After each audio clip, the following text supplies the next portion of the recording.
Danfinity here. Any other week, you'd probably hear me do call to actions here or talk about hot fixes or TWIDs and news from the community during the week. This one's going to be a little bit different, just as I got away from that phrase.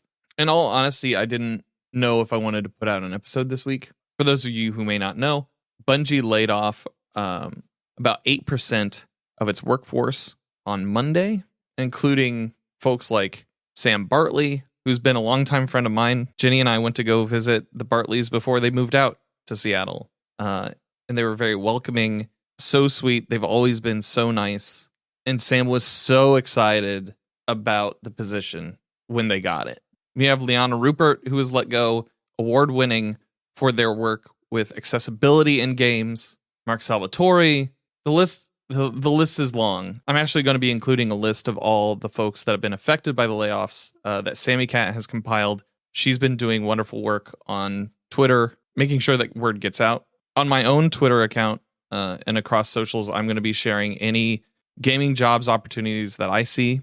Because while I'm angry, I feel like that is the least that I can do. There's been a lot of conversation about layoffs over the past week.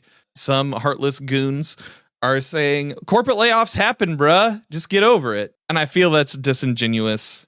And I feel that that's pretty callous to say during a time when so many people have lost their jobs in an economy where it's tough to get a job in the gaming industry in the first place. And not many studios are currently hiring for a lot of positions because it's possible that they themselves have also gone through layoffs in a year where we have awesome games that are coming out basically every week. We have an industry that is failing its employees week over week. And as a fan of games, as a fan of Destiny, it hurts, it sucks, and it makes me not want to play. I think that sentiment's been pretty well wrung out by the time that this hits. Destiny is the game that got me back into gaming. Destiny has surrounded me with good people, has surrounded me with new friends. It has given me so many opportunities to create in this space that I didn't know were possible. Our collective love of Destiny has brought you to the show in some way. Whether you're new to the franchise or you're a longtime veteran playing from Destiny 1. I guess at the end of this, I just want there to be like 4 messages that I want to be very clear on. To Pete Parsons in the C-suite at Bungie, take care of your people. The past year in Destiny, I know a lot of people have been dogging on Lightfall. We've made light of it here in the podcast occasionally. And I know Joe Blackburn has been building back a lot of that trust. According to a Forbes article that was released today, it seems some folks within the company are seeing Joe as somebody who didn't really have any say in the matter. He's been your face and has been trying to build back community trust. So are the entire community team. And the layoffs on Monday, in my opinion, dashed that trust. You have a deeper hole to dig out of now. It's just upsetting and infuriating, especially when you hear things like Pete Parsons said that they let the right people go, or that in this Forbes article by Tassie, management said other levers were looked at to avoid layoffs. When employees asked if one lever was executive compensation, they were told no, and that it would not happen at the company.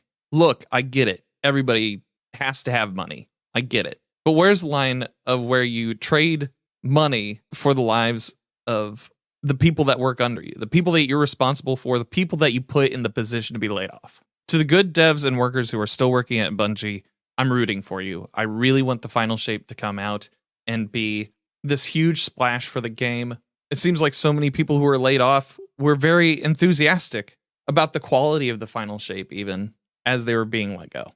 I will continue to root for you. If you need anything, please let your community know, because what you may lose in work, you've gained an entire community of people, a whole support network around you. To the folks who are laid off, same thing. If there's anything you need, let us know. Like I said, I'm going to continue to retweet job opportunities. I'm going to be checking in with folks that are mutuals. The mutuals that I've checked in with seem to have been hopeful for the future, which is all that you can ask for. For the community playing the game or not playing the game, it's your prerogative. I posted this earlier this week, but everybody grieves differently. Some people are going to play the game to support the devs who are working on the game.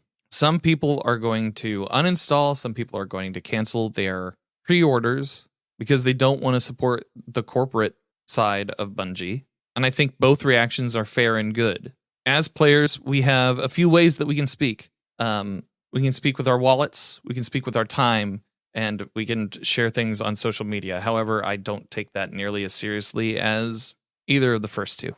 Social media, more and more, in my opinion, has turned into a Schadenfreude factory.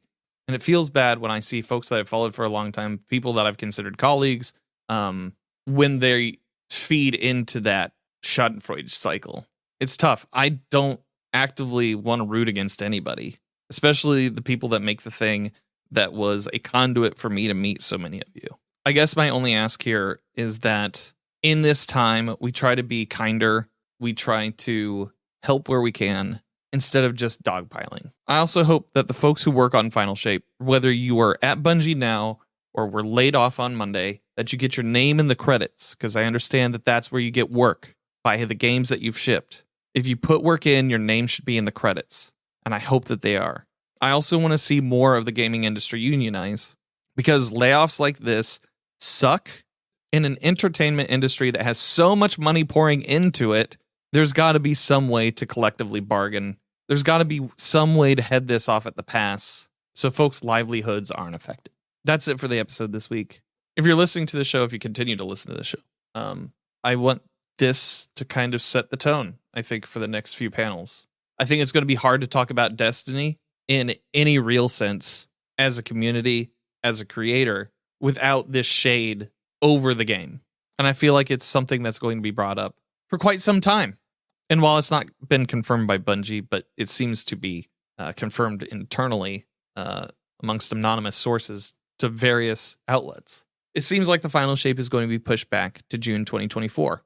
I don't mind that so much, just because I hope that that means a better quality game. But I know that stopgap in between is going to be rough on the community. It's going to be rough on a lot of people internally too. Just last thing before I go, I'm going to include a link to all the articles that came out this week from IGN, from Forbes, from Bloomberg. I'm going to include links to all of them in the show notes, as well as the Bungie Our Path Forward post, which I'm sure for the person who wrote it, it had to be hard to write, given everything that's gone on this week. Be well, be kind to each other, and I hope you find what you're grinding for.